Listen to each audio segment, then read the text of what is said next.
Bonsoir et bienvenue dans le Journal de l'Afrique. Voici les titres de cette édition. Nouveaux affrontements entre policiers et étudiants à Abidjan. La jeunesse ivoirienne qui manifeste contre la hausse des frais d'inscription à l'université. Reportage à suivre au cœur de la contestation.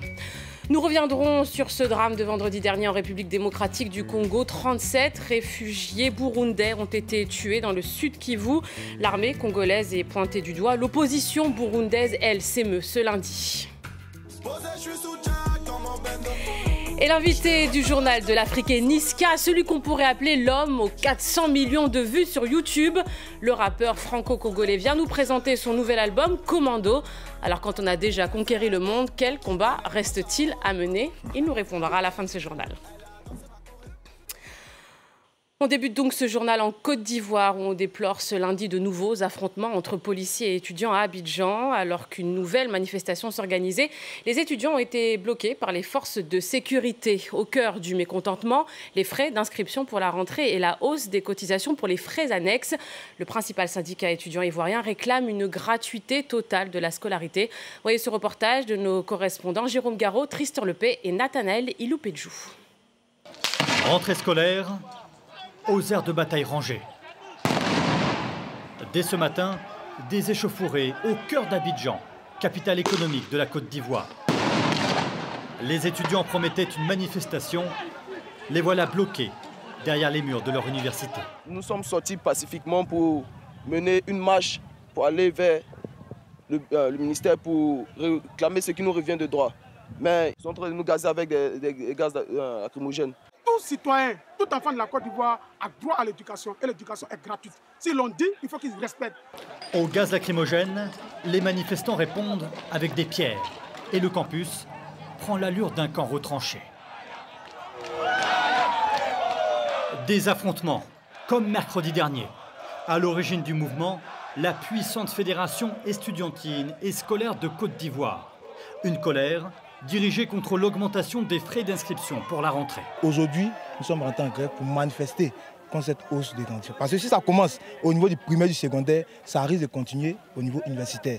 Donc on veut prendre le mal à la racine. Les syndicats protestent contre des frais supplémentaires imposés par les établissements. Des cotisations pour acheter de nouveaux tableaux ou réparer des barrières. Il y a des frais complémentaires allant de 12 000 à 20 000 francs dans le public et de 50 000 à 100 000 dans le privé. Et c'est de l'escroquerie, c'est de l'arnaque, c'est du vol. Au ministère de l'Éducation, on dément toute hausse des frais scolaires qui sont toujours à 6 000 francs, un peu moins de 10 €. Quant au niveau des frais annexes, le gouvernement décline toute responsabilité. L'État n'intervient pas dans ces cotisations. Ce sont les familles qui décident par rapport aux besoins spécifiques d'une école ou bien un établissement qui décide de lever les cotisations. Le bras de fer se poursuit entre le gouvernement et le syndicat étudiant qui promet de rester mobilisé ces prochaines semaines. Au Togo, opposition et pouvoir se font encore et toujours face depuis plusieurs semaines.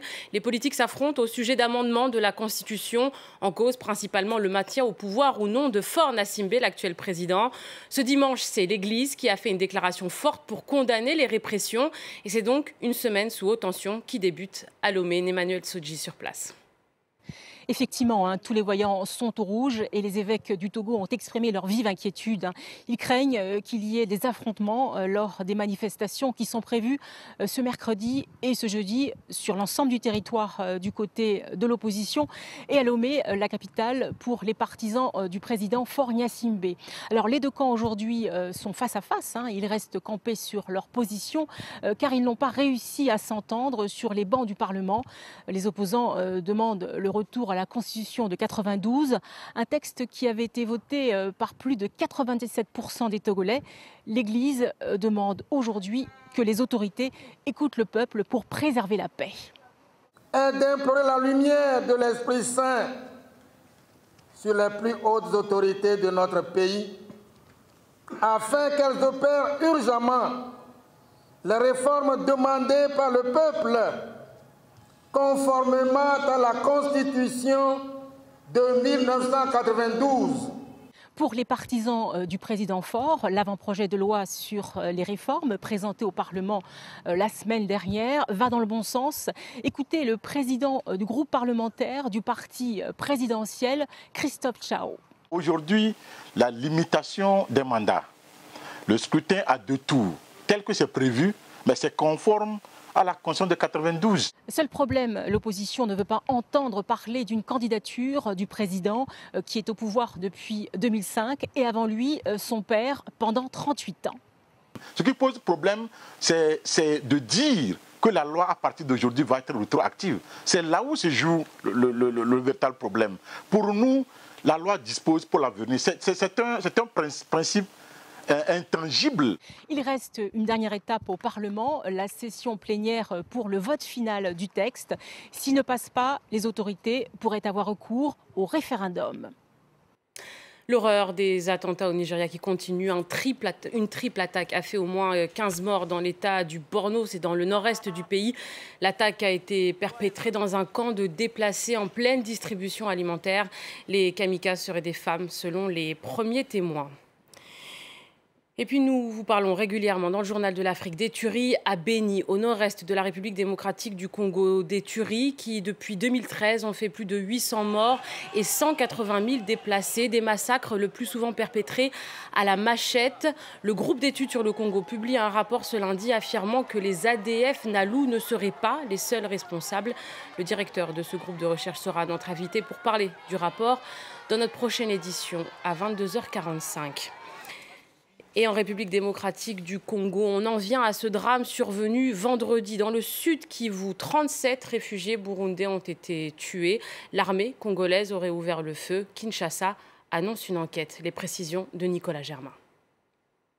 Des dizaines de cadavres, dont des femmes et des enfants, à Kamanyola, au sud Kivu. D'après l'ONU, il s'agit de réfugiés burundais. Kinshasa affirme que certains faisaient partie d'un groupe armé. Un soldat congolais a aussi été tué. Une marche avait été organisée pour protester contre le renvoi de 4 réfugiés burundais dans leur pays. La situation a dégénéré et l'armée congolaise a ouvert le feu. Les autorités locales étaient ici il y a quelques jours. Elles ont menacé de nous tuer si on ne retournait pas au Burundi. Nous, on veut que justice soit faite. À Bujumbura, l'opposition met en cause le gouvernement burundais dans la tuerie au sud Kivu. Il doit y avoir une complicité du gouvernement parce qu'on ne peut pas forcer ou influencer les réfugiés à faire le retour parce qu'il y a des conditions, il y a des raisons profondes qui ont poussé ces citoyens burundais à fuir le pays. Samedi, le parti au pouvoir a lui organisé un grand rassemblement pour fustiger un rapport des experts des Nations Unies. Le rapport appelle la CPI à enquêter sur des crimes contre l'humanité commis par les autorités burundaises. Nous savons très bien que ce rapport a pour but de soulever le monde entier contre le Burundi en vue de l'attaquer. Nous leur disons que nous allons combattre jusqu'à nos dernières forces. Et les enfants qui naîtront ici verront encore le jour dans un pays indépendant. Selon l'ONU, plus de 400 000 Burundais ont fui le pays depuis 2015 et l'annonce controversée d'une candidature à un 3e mandat du président Pierre Nkurunziza. Ceux qui fuyaient dénonçaient des persécutions du pouvoir en place. Désormais, le gouvernement assure que la paix est de retour et dit aux réfugiés de rentrer.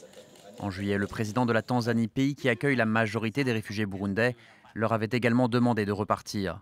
Une annonce qui avait inquiété les organisations des droits de l'homme. Et ce week-end, le conseiller spécial du président burundais, Willy Nyamitwe, était à Paris. Il a été interrogé sur le fait que plusieurs journalistes n'ont pas pu obtenir de visa ces derniers mois pour se rendre au Burundi. Willy Nyamitwe a affirmé que la paix et la sécurité étaient revenues au Burundi et que la situation avait donc changé. Écoutez. Si vous voulez venir, je pense que les portes sont ouvertes. Et sachez bien que nous avons été blessés, notre cœur était blessé, notre amour propre était blessé par différents articles, différents reportages biaisés. Pas besoin de faire de longues introductions pour vous présenter l'artiste sur notre plateau ce soir, car Niska, tout simplement, il faut être sourd pour ne pas l'avoir entendu. Alors pour ceux encore qui ne le connaissent pas, Niska, c'est ça.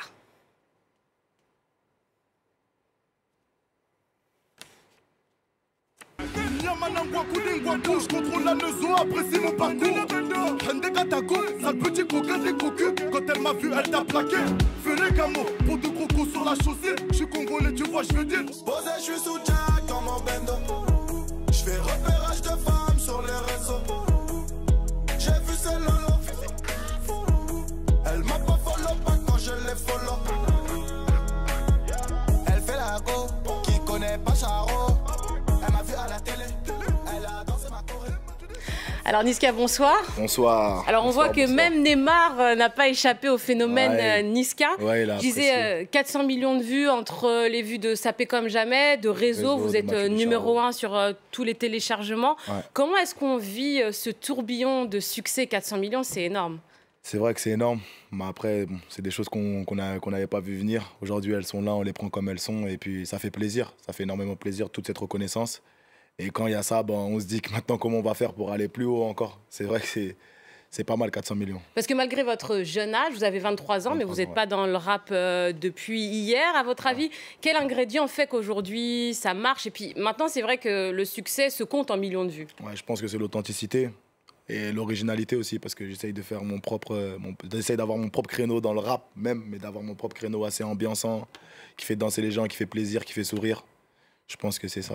Justement, c'est les ingrédients que vous avez mis dans votre album que vous nous présentez aujourd'hui, Commando. Il sort le 22 septembre. Il y aura effectivement l'extrait à succès Réseau. Alors, j'ai lu dans votre biographie, on dit que vous êtes à la fois un pur produit du rap avec des textes, et puis aussi, vous faites dans le divertissement, l'autodérision. Donc, ce que vous disiez, votre succès, c'est un peu l'équilibre entre les deux. Ouais, c'est ça, c'est l'équilibre entre les deux, entre un rap très rap, un côté très rap qui touche les puristes et les gens qui sont accrochés à ça, et un côté assez enjaillant pour pouvoir toucher d'autres personnes qui sont pas spécialement rap.